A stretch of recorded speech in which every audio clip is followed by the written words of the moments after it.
ரிஷபராசி அன்பர்களே, ரிஷபராசி அன்பர்கள் துர்க்கையினுடைய ஒரு முக்கியமான ஒரு வழிபாட்டில் இருக்க வேண்டிய ஒரு நேரம் அப்படின்னு சொல்லலாம். ஒரு புதுப்பிக்கக்கூடிய ஒரு வருடமாக வரக்கூடிய வருடங்கள் உங்களுக்கு அமையப் போகுது. புதுப்பிக்கக்கூடிய வருடம்னா என்ன சார்? அதுவும் இந்த 12 நாட்கள் அப்படி என்ன ஒரு ப்ளஸ் பாயிண்ட் அப்படின்னு கேட்டிங்கன்னா, உங்களுடைய வாழ்க்கையில் நீங்கள் செய்த தவறுக்கான ஒரு எப்படி சொல்கிறது, அதுக்கான தண்டனைன்னு கூட சொல்ல முடியாது. அந்த தவறை திருத்திக்கிறதுக்கான உங்களுக்கு ஒரு வாய்ப்பு கிடைக்கும் பார்த்தீங்களா, அந்த வாய்ப்பு இப்போ நீங்கள் எடுத்து நீங்கள் வந்து பண்ணீங்க அப்படின்னா உங்களோட லைஃப் வந்து நல்லாயிருக்கும் அப்படின்னு சொல்லக்கூடிய ஒரு முக்கியமான காலகட்டம் இப்போ வருது. ஒரு நிறைய பேர் வந்து கேட்டுட்டு இருந்த ஒரு விஷயம், சார் தனிப்படையான ஜோதிடம் பார்க்கணும். இந்த 12 நாளுக்கு நீங்கள் கண்டிப்பாக இந்த தனிப்படையான ஜோதிடம் பார்த்தீங்க அப்படின்னா உங்களோட லைஃப்பில் மிகப்பெரிய மாற்றங்கள் உண்டாகும். கீழே ஃபோன் நம்பர் கொடுத்துருக்கேன், வேணும்னா மட்டும் நீங்கள் பண்ணுங்கள். இது நீ ப்ரமோஷன் ஆக்டிவிட்டியாக எடுத்துட்டாலும் சரி, இல்லை வேறு ஒரு விஷயமா எடுத்துட்டாலும் சரி. ஏன்னா தற்போதைய காலகட்டத்தில் இந்த ரிஷபராசிக்காரர்கள் எடுத்து வைக்கக்கூடிய முதல் ஸ்டெப்பு உங்களோட லைஃப்பில் மிகப்பெரிய ஒரு சேஞ்சஸை கொடுக்கும். சரி, எங்களுக்கு பாசிட்டிவாக தான் பரவாயில்ல போயிட்டுருக்கு அப்படிங்கிற மாதிரி இருக்கிறவங்க ஓகே. இருந்தாலும் உங்களுடைய தனிப்படையான ஜோதிடத்தை பார்க்குறது எதுக்கு அப்படின்னா, தசாபுத்தினுடைய அமைப்பின்படி உங்களுக்கு அடுத்து என்ன நடக்க போகுது அப்படின்னு நீங்கள் தெரிஞ்சுக்கிட்டு அதற்கு தகுந்த மாதிரி ஸ்டெப் வைக்கிறதுக்காக. அதான் சொல்கிறேனே, முன்னாடி நடக்கக்கூடிய முக்கியமான சில விஷயங்கள் எல்லாமே, இதுக்கு முன்னாடி நீங்கள் செஞ்ச தவறாக இருக்கட்டும், இல்லை நீங்கள் செஞ்ச புண்ணியமாக இருக்கட்டும், அதற்கான சரியான ஒரு காலகட்டத்தை நீங்கள் தீர்மானிக்கக்கூடிய ஒரு 12 நாட்கள் இதுதான். சார், இதுக்கு முன்னாடி ஒரு பெரிய தப்பு பண்ணியிருந்தேன், அந்த தப்பை வந்து இப்போ அப்படியே கொஞ்சம் அட்ஜஸ்ட் பண்ணி சரி பண்ணணும் அப்படின்னா அதுக்கான காலகட்டம் இதுதான். இந்த ரிஷபராசிக்காரர்கள், அதாவது துர்க்கையினுடைய மிகப்பெரிய ஒரு அவதாரமாக இருக்கக்கூடிய ஒரு ஒரு ஆத்மா இருக்குது அப்படின்னா, ஒரு சக்தி இருக்குது அப்படின்னா, அந்த சக்தி வந்து ரிஷபராசிக்கு தான் வந்து அதிக ஹெல்ப் பண்ணுமா. இந்த ரிஷபராசிக்காரர்கள் வாழ்க்கையில் எவ்வளோ தவறுகள் செஞ்சுருந்தாலும் அம்மன் வந்து மன்னிச்சு அவங்களை வந்து ஏற்றுப்பாங்க. ஸோ அந்த மாதிரி இந்த ரிஷபராசிக்காரர்களுக்கு எவ்வளோ தான் நீ கெட்டவனாக இருந்தாலும் அம்மனுடைய காலுக்கடியில் தான் இருப்பேன். ரிஷப வாகனம், கடவுள் எந்த ஒரு தவறையை செஞ்சாலும் ரிஷப வாகனத்தில் தான் போகும். தன்னுடைய வாகனத்தை வந்து யாராக இருந்தாலும் எப்படி பார்த்துக்குவாங்க, நல்லபடியாக பார்த்துக்குவாங்க. ஸோ அந்த மாதிரி தான் உங்களுக்கு கடவுள் வந்து உங்களை ஒரு ரிஷப வாகனமாகவும் பயன்படுத்துவார். அப்போ ரிஷப வாகனமாக இருக்கிற அந்த வாகனத்து மேலே யார் கை வச்சாலும் கடவுள் கோவம் வரும். ஒரு எக்ஸாம்பிளுக்கு உங்கள் வண்டி மேலே யாராவது கை வச்சா கோவம் வருமா? பயங்கரமாக கோவம் வரல. அந்த மாதிரி தான் வண்டி வந்து உடஞ்சிருக்குது, எப்படியோ இருக்குதுங்க, ஆனால் உங்கள் வண்டி மேலே யாராவது கை வச்சாங்களா கோவம் வரும்ல. அந்த மாதிரி தான் கடவுளினுடைய வாகனமாக இருக்கக்கூடிய ராசியில் நீங்கள் பிறந்தவர்கள், அதனால் உங்களை கைவிட மாட்டார். இன்னொன்று நிறைய பேருக்கு தெரியாத ஒரு விஷயம், இந்த ரிஷப ராசினர் தாய் தந்தையருக்கு அதிகமாக செய்யக்கூடிய ஒரு ராசினராக அமையும். உங்களுடைய தாய் தந்தையருக்கு நீங்கள் தான் எல்லாம் செய்கிற மாதிரி இருக்கும். ஆனால் என்ன, உங்களுக்கும் தாய் தந்தையருக்கு சின்ன சின்ன மனஸ்தாபங்கள் இருக்கிற மாதிரி இருக்கும். நீங்கள் எவ்வளோ பண்ணாலும் இங்கே பண்ணலைங்கிற மாதிரி சொல்லுவாங்க. அவங்களோட பேச்சை கேட்டே உங்களோட லைஃப்பை மூவ் பண்ணுற மாதிரி இருக்கும். இந்த மாதிரி நிறைய விஷயங்கள் உங்களோட வாழ்க்கை நடந்திருக்கும். இருந்தாலும் அதீத விஷயங்கள் நீங்கள் ரிஷபராசினர் தாய் தந்தையரை பேஸ் பண்ணியே இருக்கும். இது உண்மை அப்படின்னு மறக்காம கமெண்ட் செக்ஷனில் பார்த்துருங்க. அதே மாதிரி உங்ககிட்ட வாங்கினவன், உங்ககிட்ட பணம் வாங்கினவன், உங்ககிட்ட வாங்கி சாப்பிட்டவன் எல்லாம் உங்களை போய் மறந்துருப்பாங்க. அதீத நம்பிக்கை துரோகங்களை சந்தித்தவங்களில் முக்கியமான ஆள் இந்த ரிஷபராசி. இது உண்மை அப்படின்னா மறக்காம கமெண்ட் செக்ஷனில் பார்த்துக்கிடுங்க. காரணம் ஏன் அப்படின்னு நான் சொல்கிறேன். நீங்கள் அதிகமாக பாவம் பார்க்கக்கூடிய ஒரு ஆள், அந்த நட்பு வட்டாரங்கள் அதிகமாக இருக்கக்கூடிய ஒரு ஆள், ஆனால் அதிகமாக வந்து யார்ட்டையும் டச்சில் இருக்க மாட்டீங்க. ஆனால் உங்களோட ஃப்ரெண்ட்ஸ் சர்க்கிள் பார்த்தீங்கன்னா மற்றவங்களோட அதிகமாகவே இருக்கும். நீங்கள் மற்றவங்களுக்கு பாவம் பார்த்து நிறையா விஷயங்களும் லாக் ஆகிருப்பீங்க. லைஃப் விஷயத்தையும் சரி, அதாவது லைஃப் விஷயத்துலேயும் சரி, தொழில் விஷயத்தில், பண விஷயத்தில், 3 விஷயத்தில் நீங்கள் அதிகமாக வந்து பாவம் பார்த்து மற்றவங்களுக்கு அவன் கிடக்கிறாப்பா பண்ணிட்டு போகிறான்ப்பா அப்படின்னு நீங்கள் வந்து பார்த்து நிறைய இடத்துல லாக்காகி நின்ற தருணங்கள் அதிகம். சரி சார், இதெல்லாம் இப்படி இருக்குது அப்படின்னு பார்த்துட்டு இருக்கும்போது உங்களுடைய வாழ்க்கையில், அதாவது ஒரு 3 டிவிஷனாக பிரித்து நான் சொல்கிறேன், அவங்களோட 3 டிவிஷனாக இருக்கக்கூடிய வாழ்க்கையில் சொல்கிறேன். ஒரு குழந்தை பருவத்தில் இப்போ நீங்கள் இருக்கீங்க, ரிஷபராசினர் குழந்தை பருவத்தில் இருக்கீங்க அப்படின்னா நீங்கள் வந்து ஜோதிடத்தை பார்க்கணும் அவசியமே இல்லை. உங்களுக்கு பரவாயில்ல, பக்காவாக தான் இருக்குது. விளையாட்டு விஷயங்களில் கவனமாக இருக்கிறீங்க அப்படின்னா, இப்போ ரிஷபராசினோட தாய் தந்தையர் பார்க்குறீங்க அப்படின்னா விளையாட்டு விஷயத்தில் ரொம்பவே கவனமாக பார்த்துக்கோங்க. வெளியே போகிறாங்க, தண்ணி சம்மந்தப்பட்ட விஷயங்களில் கவனமாக பார்த்துக்கோங்க, தீ சம்மந்தப்பட்ட விஷயத்தில் கவனமாக பார்த்துக்கோங்க. 2 விஷயத்தில் கவனமாக இருந்துட்டீங்க அப்படின்னா போதுமானது.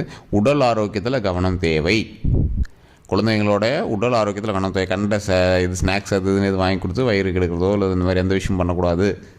இயற்கையான உணவுகளை கொடுக்க ஆரம்பிங்க. பல வகைகளை கொடுத்து உடம்பு வந்து கூலாக வச்சுக்கிறதுக்கான வழிமுறையை பின்பற்றுங்க.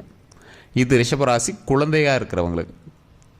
சார், ஒரு 18 வயசுக்கு மேலே இருக்காங்க, அவங்களாம் இப்போ எப்படி இருக்குது, கல்வி ரீதியாக எந்தெந்த இடத்துல விஷயங்கள் இருக்குது அப்படின்னு கேட்டிங்கன்னா, கல்வி ரீதியான விஷயங்களுக்கும் அதே மாதிரி குழந்தையினுடைய உடல் ஆரோக்கியத்துக்கோ இல்லை மற்றவங்களோட உடல் ஆரோக்கியத்துக்கோ நீங்கள் வந்து ஜோதிடத்தை நம்பிட்டு கூடாது. உடனே டாக்டர் பார்த்துடணும். குழந்தையினுடைய கல்விக்கு அவங்களுக்கு என்ன தேவையோ அதை பண்ணி கொடுத்துடணும்.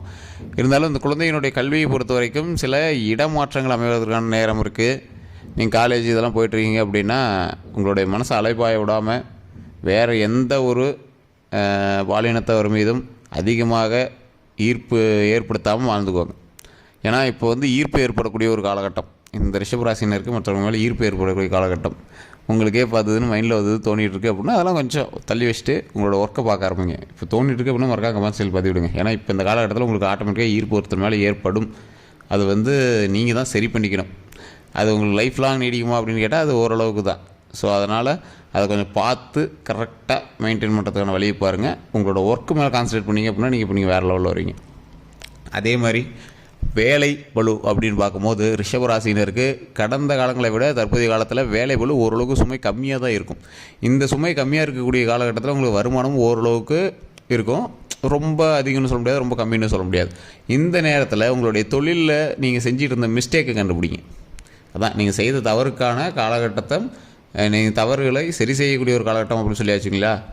ஸோ இந்த இடத்துல நீங்கள் செஞ்ச தவறுக்கான மிஸ்டேக்கை கண்டுபிடிங்க. அந்த மிஸ்டேக்கெலாம் சரி பண்ணுங்கள். தவறுகளை சரி செய்து தீயிலிருந்து வெளியே வரக்கூடிய ஃபீனிக்ஸ் பறவை போல் வெளியே வாங்க. சார் இந்த விஷயத்தை மிஸ்டேக் பண்ணியிருந்தேன் சார், இந்த வாரம் நீங்கள் சொல்லியிருந்தீங்க ஜோதிடத்தின்படி இது சரி செய்யக்கூடிய காலகட்டம்னு சொல்லியிருந்தீங்க, அந்த இடத்துல நான் சரி பண்ணேன், இனிமேல் பயங்கரமாக இருக்குது சார், உண்மையாலுமே சின்ன சின்ன மாற்றங்கள் தெரிய ஆரம்பிக்குது சார் அப்படின்னு நீங்கள் வந்து அடுத்த வாரத்தில் நீங்கள் கமெண்ட் செக்ஷனில் பதிவிடுவீங்க. இது உண்மை சார், நான் ஒன்றும் பொய் சொல்ல.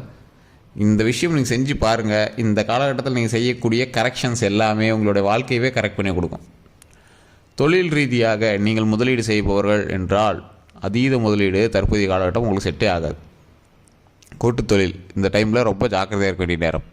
மற்றபடி வருமானத்திற்கான ஒரு காலகட்டம் தான். பழசை கம்பேர் பண்ணும்போது சோசியல் மீடியா ஆக்டிவிட்டீஸு மற்ற மாதிரி தொழில் கலை டிஜிட்டல் சம்மந்தப்பட்டவங்களுக்கு ஓரளவுக்கு பரவாயில்லையாகவே இருக்கும். ஆனால் பெரிய லாபம்னு சொல்ல முடியாது, மீடியம் சைஸு பரவாயில்லையா இருக்கும் லாபம். ஒன்றும் பெரிய மிஸ்டேக்லாம் கிடையாது, ரொம்ப லாஸும் கிடையாது, நல்ல ஓரளவுக்கு ஹைப்பில் தான் இருக்கும், நல்ல லாபத்தில் தான் இருக்கும். அதே மாதிரி இந்த ராசினரை பொறுத்த வரைக்கும் கல்வி சம்மந்தப்பட்ட தொழில் சம்மந்தப்பட்ட எந்த ஒரு விஷயத்துக்குமே நீங்கள் வந்து இறை வழிபாடு கண்டிப்பாக தேவை. ரிஷப ராசினருக்கு ஏதோ ஒரு வகையில் டிவோஷனல் சம்மந்தப்பட்டவங்க நீங்களாம், அதாவது கடவுளினுடைய நேரடி வாரிசு மாதிரி நீங்களாம்.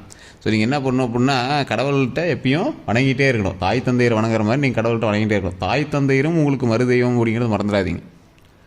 ஸோ இந்த ரிஷபராசினர் நவதுர்கை வழிபாடு எப்போவுமே பண்ணணும். இப்போ இல்லை, எல்லா மாதத்துக்குமே நீங்கள் எந்த கடவுளை எந்த காலகட்டங்கள் நீங்கள் வழங்குனீங்க அப்படின்னாலும் உங்களுடைய குலதெய்வம் நவதுர்கை அம்மன் வழிபாடும் உங்களுக்கு ரொம்ப ரொம்ப நல்லது.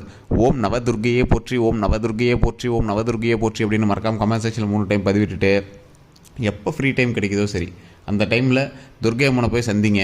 அந்த இடத்துல ஒரு 2 நெய் விளக்கு ஏற்றி அம்மன்கிட்ட நின்று வழிபட்டு முடிஞ்சால் அதுக்கு முன்னாடி உட்காந்து ரைட் சைடில் உட்காந்து அம்மன்கிட்ட பேசுங்க. உங்கள் அப்பா அம்மா கிட்ட உங்களுடைய குறையை சொன்னால் நீங்கள் எப்படி சொல்லுவீங்களோ அது மாதிரி உட்காந்து பேசுங்க. உங்களுடைய லைஃப்பில் இருக்கிற அத்தனை குறைகளும் தீரும்.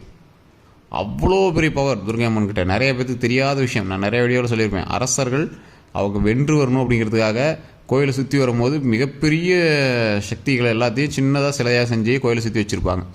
எல்லா கோயிலையும் பார்த்துருப்பீங்க துர்கை அம்மன் சிலை சின்னதாக இருக்கும். ஆனால் உலகிலேயே மிகப்பெரிய ஒரு சக்தி இருக்குது அப்படின்னா அந்த சக்திகளில் ஒரு சக்தி இந்த துர்கை அம்மன். நவதுர்கை அப்படிங்கிறது 9 வகையான வடிவங்களில் இருக்கக்கூடிய துர்கை அம்மன் வழிபாடு. ஸோ இந்த நவதுர்கை வணங்கும் போது 9 வகையான துர்கைகள் நீங்கள் வணங்குற மாதிரி. ஒவ்வொரு துர்கை அம்மனும் ஒவ்வொரு வகையான செயலுக்கு உங்களுக்கு உறுதுணையாக இருப்பாள். அதனால தான் 9 வகையான துர்கையும் நவதுர்கைன்னு சொல்கிறோம். அந்த நவதுர்கை வழிபாடு ஒன்றும் பெரிய இது இல்லை. உங்களுக்கு 10 செகண்ட் நீங்கள் வேஸ்ட் பண்ணுறீங்க, 10 செகண்ட் நீங்கள் வாயில் சொல்கிறீங்க, 10 செகண்ட் உங்களுடைய ப்ராப்ளத்தை சொல்லி அதை சால்வ் பண்ணுறீங்க, அவ்வளோதான். அதே மாதிரி நீங்கள் இறை வழிபாடு பண்ணும்போது அந்த சாமிகிட்ட வணங்கும் போது இதை செய்யணும் அதை செஞ்சு கொடு அப்படின்னு வேண்டுங்க. நெகட்டிவாக எதுவும் வேண்டாதீங்க. ஒரு எக்ஸாம்பிளுக்கு நமக்கு வந்து கடனை அடைக்கணும். ஸோ கடனை அடைக்கணும் வேண்டக்கூடாது. எனக்கு நிறைய லாபத்தை கொடு, நிறைய வருமானத்தை கொடு, சந்தோஷத்தை கொடு, நிம்மதியை கொடு, உடல் ஆரோக்கியத்தை கொடு. இப்படி தான் நம்ம வந்து இறைவன்கிட்ட வணங்கணும். இதே மாதிரி இறைவன் நமக்கு கொடுப்பார், நல்ல விஷயங்களை கொடுப்பார், நிறைய சக்திகளை கொடுப்பார், அதுக்கு தகுந்தாற் போல் வருமானத்தை கொடுப்பார். அந்த வருமானத்தை வச்சு நம்மளுடைய பிரச்சனைகளை சரி செய்வார். நிறையா பேர் போய் கடவுள்கிட்ட அழுது வேண்டது ரொம்ப தவறு. கடவுள்கிட்ட போய் முதல்ல அழுவே கூடாது. கோவிலில் போய் சாமிகிட்ட அழுவே கூடாதுங்க. இது நிறையா பேர்த்துக்கு தெரியாத ஒரு விஷயம். கோவிலில் போய் சாமிகிட்ட அழுகக்கூடாது, அழுது வேண்டக்கூடாது. அது சாமியை பிளாக்மெயில் பண்ணுற மாதிரி. சாமி வந்து அழுகிறீங்கன்னு பக்கத்துலேயே சேர்த்தாது. அது வந்து ஆறா, மிகப்பெரிய சக்தி வாய்ந்த ஆறா. மனநிறைவான இறை வழிபாடு தான் எப்போவுமே தேவை. அதுதான் கடவுளுக்கும் தேவை, கோவிலுக்கும் தேவை. கோவிலுங்கிறது ஒரு புனிதமான ஆகம விதிப்படி கட்டப்பட்ட ஒரு சக்தி வாய்ந்த ஆலயம். அந்த இடத்துல நீங்கள் போய்ட்டு அழுதுட்டு வேண்டக்கூடாது. ஸோ இப்போ நான் சொன்ன விஷயங்களை மைண்டில் வச்சுக்கோங்க. உடல் ஆரோக்கியமாக வச்சுக்கிட்டு தெய்வ வழிபாடு பண்ணிங்க அப்படின்னா ஆட்டோமேட்டிக்காக ரிஷபராசிக்காரர்களுக்கு வரக்கூடிய காலகட்டங்கள் அமைதியான ஆரோக்கியமான காலகட்டங்கள் அமையும். அந்த முக்கியமாக நான் சொன்ன ஒரே விஷயம், ரிஷபராசிக்காரர்கள் கவனம் தேவை. தொழிலையும் சரி உடல் ரீதியாகவும் சரி செய்த தவறுகளை திருத்தக்கூடிய ஒரு காலகட்டம் அப்படின்னு சொல்லிட்டேன். ஸோ அதனால் எந்த தவறு பண்ணியிருந்தாலும் அதற்கான சரி பண்ணுதல் விஷயத்தை இப்படி பண்ணுங்கள். நீங்கள் வாழ்க்கையில் உங்களோட லைஃப்பில் நிறைய சீக்ரெட் இருக்குங்க, அதை சொல்லவே முடியாது, அந்தளவுக்கு சீக்ரெட்லாம் இருக்குது. ரொம்ப தூண்டித்துறை மாட்டிக்காதீங்க. ஓரளவுக்கு உங்களுக்கு செய்யக்கூடிய தவறுகளை சரி செய்யக்கூடிய தொழில் மிஸ்டேக் பண்ணிங்களா அதை சரி பண்ணுவீங்க. வாழ்க்கையில் தப்பு பண்ணீங்களா அதுக்கு மன்னிப்பு கேட்டால் சால்வ் பண்ணுவீங்க. புருஷன் முன்னாடி ஒரு சண்டையா நீங்கள் போய் இப்போ மன்னிப்பு கேட்டு நீங்கள் வந்து சால்வ் பண்ணக்கூடிய ஒரு காலகட்டம், உங்களோட லைஃபையே கரெக்ட் பண்ணக்கூடிய ஒரு காலகட்டம். ஸோ இந்த வீடியோ பார்த்துட்டீங்க அப்படின்னா உங்களோட கமெண்ட் செக்ஷனில் மறக்காமல் இதை சொல்லுங்கள்.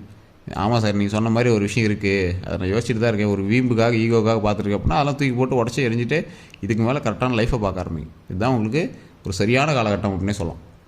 சரி சார், வேறு ஏதாவது கருத்துக்கள் வந்து மறக்காம கமெண்ட் செக்ஷனில் பார்த்துருங்க. இதுவரை நம்ம சேனல் சப்ஸ்கிரைப் பண்ணாமல் இருந்தால் சப்ஸ்கிரைப் பண்ணி பக்கத்தில் பெல் பட்டன் மறக்காமல் ப்ரெஸ் பண்ணிக்கோங்க. இதுவரை ஏதாவது ஒரு கருத்துக்கள் இருந்தது அப்படின்னா மறக்காமல் சொல்லுங்கள். எல்லோருக்கும் நன்றி நண்பர்களே. கீழே இருக்கிற ஃபோன் நம்பருக்கு வேணும் அப்படின்னா கால் பண்ணி உங்களுடைய ப்ராப்ளத்தை சொல்லி சால்வ் பண்ணிக்கலாம். அதில் வசியம் சம்மந்தப்பட்டது, திருமணம் சம்மந்தப்பட்டது, குழந்தை சம்மந்தப்பட்டது எல்லாத்துக்குமே வந்து பிரபல ஜோதிடர் வந்து அதில் வந்து உங்களுக்கு உங்களுடைய கேள்விகளுக்கு விடையளிக்கிறாரு. ஃபோன் மூலமாகவே நீங்கள் வந்து பேசி தெரிஞ்சுக்கலாம். எல்லோருக்கும் நன்றி நண்பர்களே.